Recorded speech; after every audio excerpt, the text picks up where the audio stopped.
What's up, guys? Alpine Grillman again here, and today we're going to be taking a look at the M103. This is the Tier 9 American heavy tank, and, well, in actuality, these things did exist. They were in service in Korea, I believe, but in limited numbers because they went for the much more popular M47 and 6 and 48 Pattons, which were overall better machines.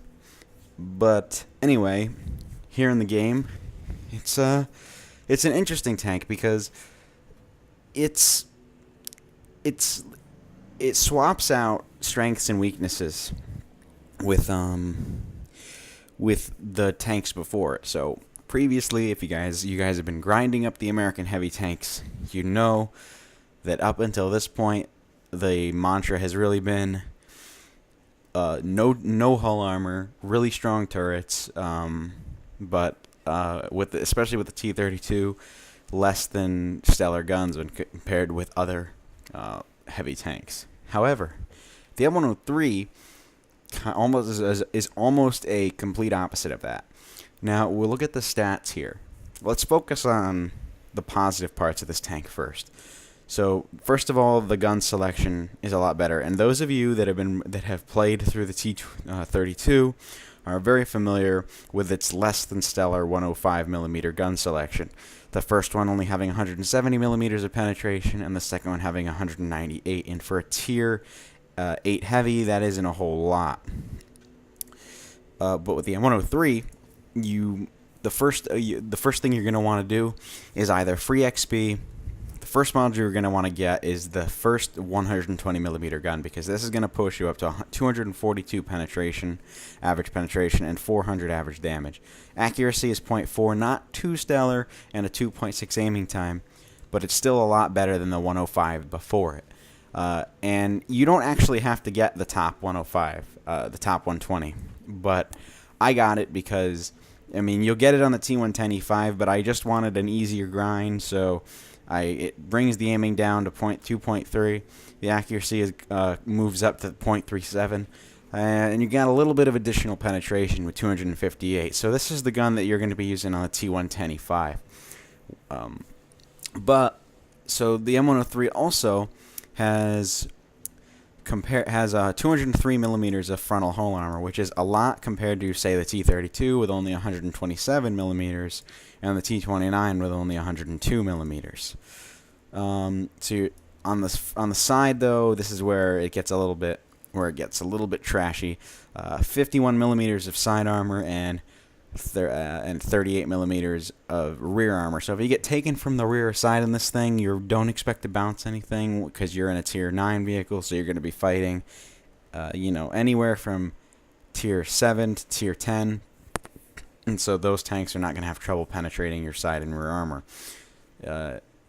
However, it's actually it's pretty much the same in terms of speed limit, but it has an 860 horsepower engine when compared to, say, the T-32 with 800 and the T-29 with 800. So it gets up to speed a little bit faster. It goes about the same speed as the previous American tanks, but it's much quicker in terms of acceleration. It's also got pretty good traverse, 26 degrees per second, and the turret traverse is pretty good as well with 32 degrees per second. Something like the T-32 only has 25 degrees per second. The T-34, which is the premium, only has 18, and the T-29 only has 26. So you can move this turret to engage targets a little bit faster than your predecessors. So you're thinking, great, I got more hull armor. That's awesome. I can just play it, and I can still play it hull down because this thing pretty much has everything from the front. Well, not quite.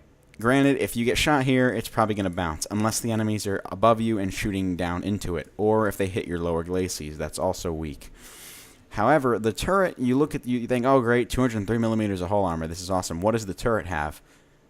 And then you look there and you're saying, oh, 127mm of hull armor. which is nothing compared to, say, the T-32 with 298 millimeters and the T-29 with 279 millimeters. So what the hell is going on here? Well, the angling is a lot better. So if shells hit here or here, they're probably going to ricochet. If they hit your mantlet, they're going to ricochet. But if enemies put shots into your turret cheeks here, or this commander's hatch here, which if you've been playing American Heavies, you should know that is a weak spot there. Those shots are going to penetrate because it's only 127 millimeters thick, and there's not a lot of angling here. Also, this part here, right above the mantlet, is also a weak spot. Enemies can put shots right through there as well, and so your turret is not as strong as your previous tanks. So you have to be careful when playing this hull down because it's not as foolproof. The turret is also massive. The turret's almost as big as the hull itself. So if you want to, I mean, that's where this good turret traverse comes in handy, because you want to be able to cover these massive broadsides of your tank's turret, because it will get shot to hell, because it is an enormous target. So you got to watch your flanks. It's very susceptible to that, and you need to face your turret to the most potent threat. So that's the basic overview of this tank. Now it's important to note that, like all American Heavies, it does have a huge weak spot. If you want a weak point where it can both get tracked and continuously take damage, if say you're facing one from this angle here, if you want to draw a rectangle here, this area is a complete hitbox zone. So if you shoot the road wheel and it goes in, you'll be able to track these things. And this is a common weak point with all American Heavies and all American tanks based on the Patton chassis.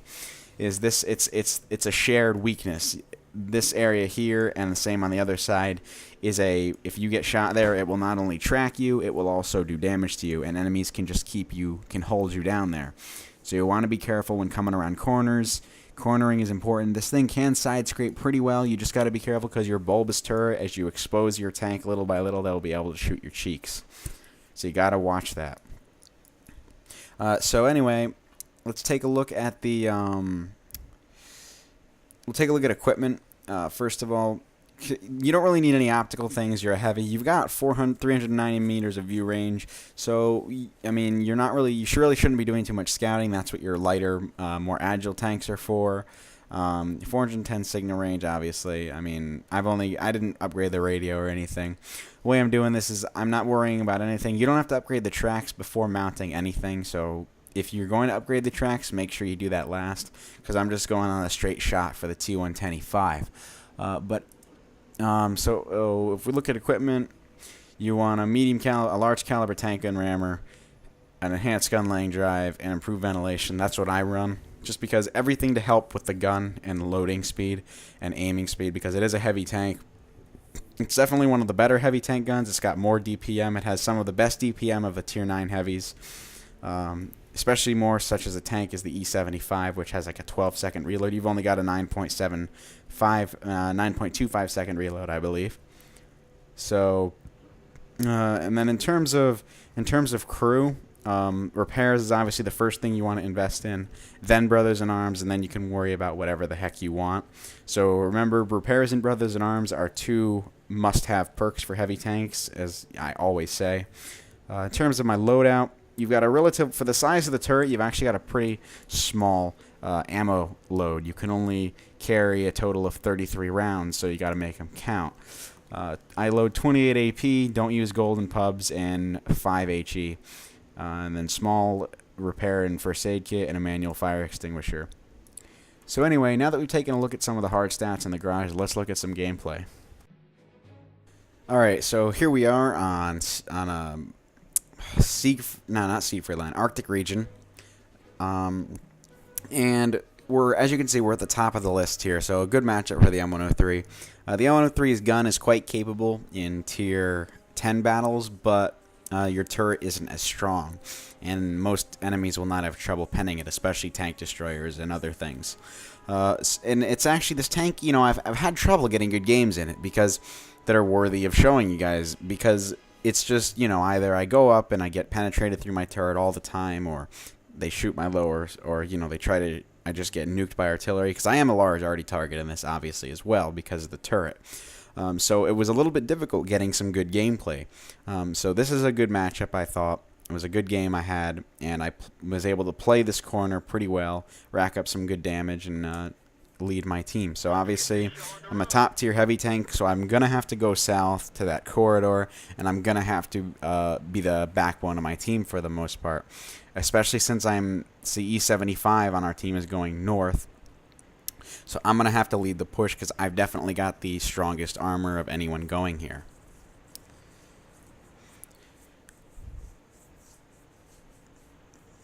So I'm leading the team. I got a couple lower tier heavies and tank and the Waffenträger Panzervier coming with me, so be able to play this corner pretty well. However, you can see the enemies come up and play really aggressively here. You could see, whoa, all right. Well, they're really just, they moved up, and a lot of their mediums have come this way too. A44 is pretty weak though. He won't last too long. I wait for him to peek out of cover because he doesn't know I'm here. Now he does. So I track him out in the open, and he gets pounded, and he retreats back, and I see, I go ahead and take him out. Because he did not have a very good repair crew. So I'm able to end his life. So here's the IS-3. You can see I've got more than enough pen to get through his pike. This gun is very, very good. It's a very good DPM, and it's got a great rate of fire. So I'm already loaded. Frontal ammo rack on that IS-3. The only trade-off is you do find that you roll pretty low in this in comparison to other Tier 10 guns. See, that was a 407 roll. That was on the higher end of things, considering this it averages about 400 damage. So I put one into this IS-7 and end him. You could see him. He bounced off of my turret cheek there. Well, that wasn't even the cheek. That was the actual angled part. But you're going to see this pattern is actually going to penetrate me. See, stop. We'll stop there, and you can see where that shot went in. There's the penetration hole. That is actually on the cheek. So there's a fine line between where you're going to bounce things and when you're going to take damage because they'll pen you. And that's only a couple, maybe a foot or so on the turret. So those cheeks there, you could see where they make like a little bit of a right triangle relative to the gun mantlet. Those are weak points. However, if the shell goes wide and hits the outer edge where the IS-3 shot me, then it'll bounce. So anyway, we got to keep moving up. Got to keep pushing these guys. Put a nice one into that pattern. 384 roll. So that patent is taking a beating. Unfortunately, he does repair his track and gets away before I am reloaded. And I don't want to fire clutch on this because when you fire clutch in this tank, it tends to miss because .37 accuracy. It's definitely not the most accurate heavy tank gun out there.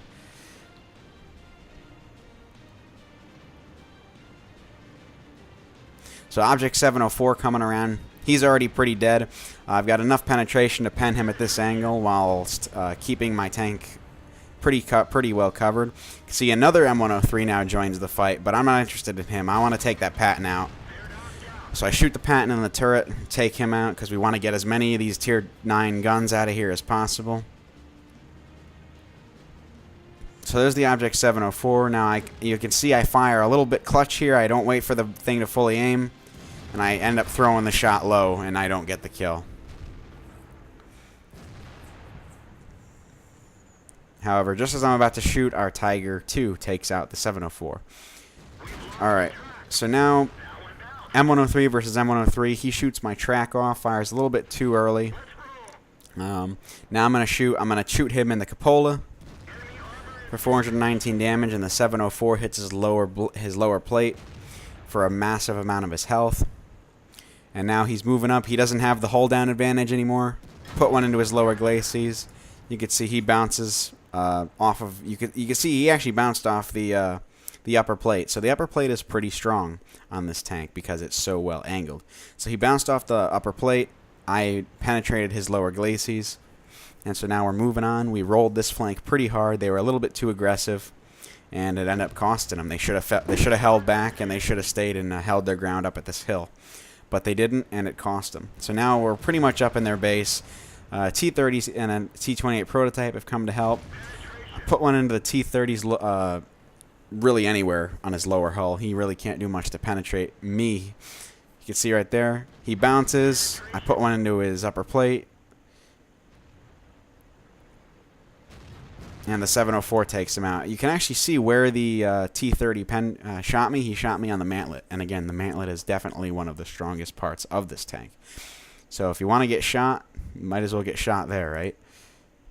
So takes out. So T-30's down. Now the T-34, you can see I fire clutch. I don't wait for it to fully aim, and it goes right under his gun. So .37 accuracy. It happens. Tiger 2 finishes off the T-20. And the Tiger finishes off their 1390 for the win. All enemies destroyed. So anyway, that was a pretty good game. I made sure I led my team I led my team on the lower southern flank. That's what you got to do in your Tier 9 heavy. Hope you enjoyed this gameplay. Now let's take a look at some post-game stats. Alright, so here's our after-action report. You could see we did 4,954 damage. Managed on securing 5 kills for 1,314 experience. Definitely the most on the team. We fired 17 shots, 15 of which actually hit the target, and 14 penetrated. And the shots that we missed entirely were just clutch shots that really weren't expected to go in anyway. We didn't aim all the way. We took 5 hits, and only 2 of those penetrated because, again, we were using our good turret armor. Again, remember, the turret armor is a little bit deceptive. You got to watch those cheeks because those cheeks are vulnerable because they're only 127 millimeters thick. So the M103 is not the end-all, the be-all, end-all hull-down fighter. It does have weak points, and they're very apparent if you know where to shoot. But however, 3 of those bounced. They hit our side. They hit the angled side of the turret, and they hit the mantlet with a 1980 potential damage received. So a little bit more than our full HP pool, but we didn't really. We made sure we took some good cover in between reloads, and so we didn't take a whole lot in the way of damage. We spotted 2 enemies only. We were at the front. We damaged 8 enemies, and we destroyed 5, and only 699 were due to our spotting. But we were a heavy tank. We were supposed to be doing most of the damage anyway. We were up at the front being the ones to take and do the damage, duking it out with the enemy team. So anyway, guys, hope you enjoyed this gameplay, and hopefully I pointed some things out, some of the shortcomings as well as the strengths of the M103 if you guys are planning on getting it or have it or grinding it. I should have the T110E5 soon, so you can look forward to some gameplay of that as well. Hope you guys enjoyed. Thanks for watching, and I'll see you next time.